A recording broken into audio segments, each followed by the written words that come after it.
Hi guys, it's Lena, and today I want to talk about digital minimalism and how I started practicing it because it's a little bit difficult when you don't see um, like a real thing to touch.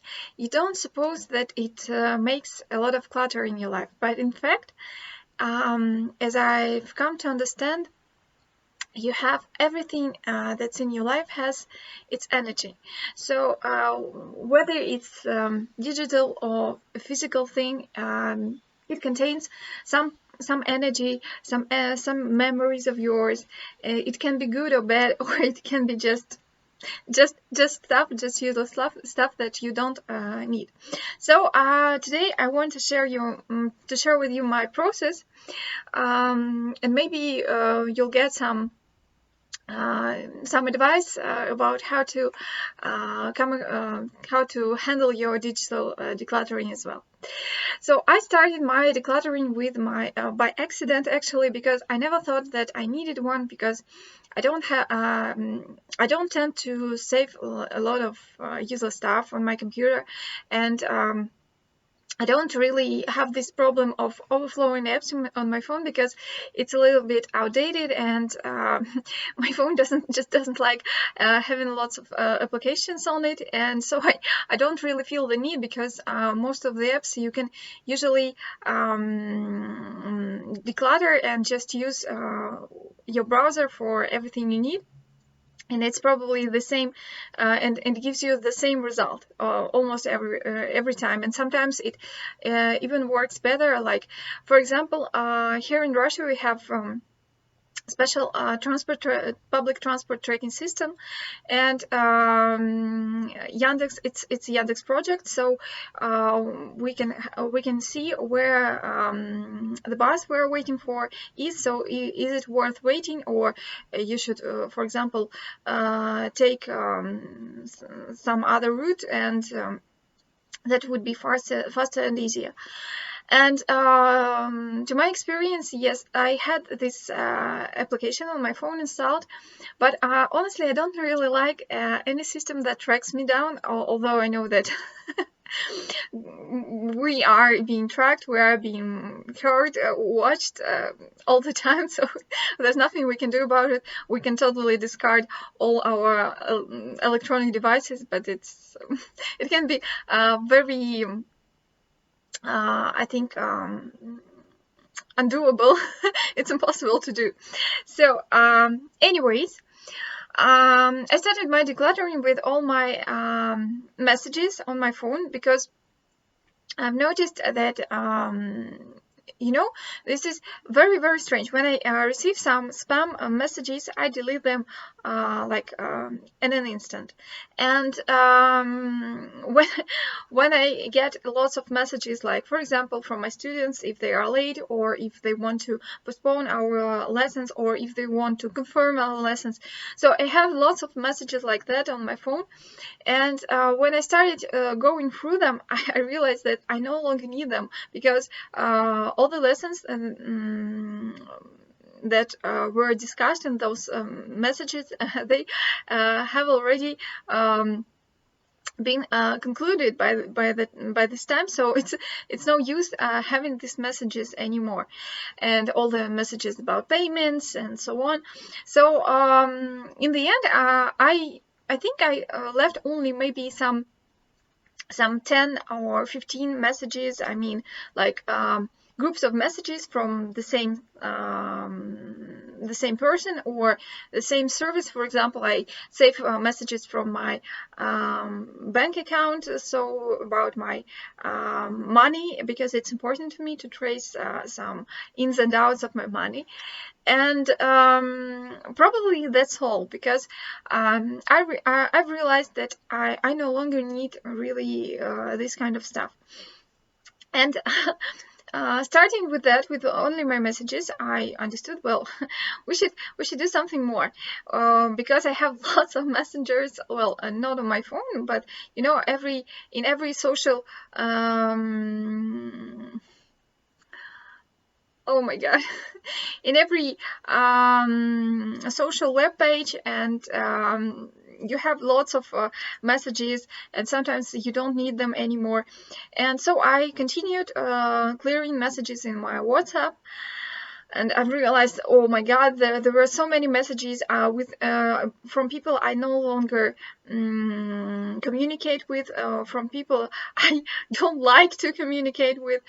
So I deleted them, and maybe I left only some 20 groups of messages from that contain maybe some important information or some I don't know, photos, something like that. And mind that when you delete messages, you also delete lots of media files that can clutter your phone very easily, because if you don't press a special button in WhatsApp settings or either messenger settings that not to download any media files automatically. So yeah, I don't like this automatic function anywhere, because I think that it really clutters your phone, because well, at least in Russia we have lots of people, mostly older women. They really like to send you lots of useless videos, like so-called funny videos or important videos, recipe videos, or just GIFs, and this can clutter your phone like in 5 days, I think. So I proceeded with my WhatsApp messages. Then I went to my mail account, and it was a little bit harder, but because I had so much stuff in that, I'm still in a process of decluttering all the messages. For example, I had lots and lots of messages from our railway system page, because when you buy tickets online, you instantly get like information of your payment, your ticket, your boarding pass. So it's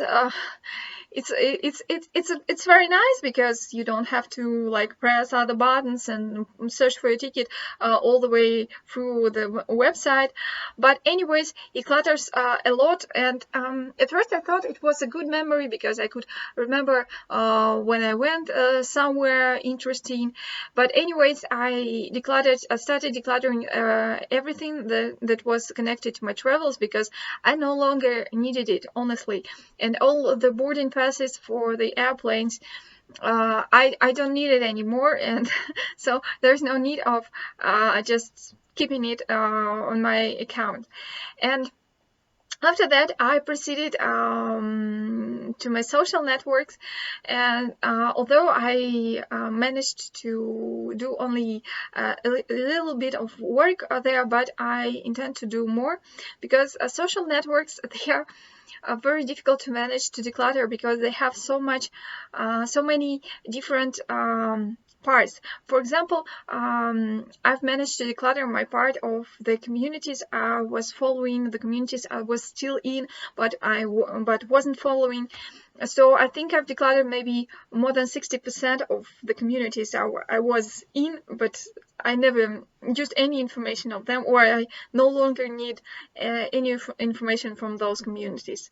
And I intend to declutter a little bit of my friend list, although I did it, I think maybe some 6 months ago.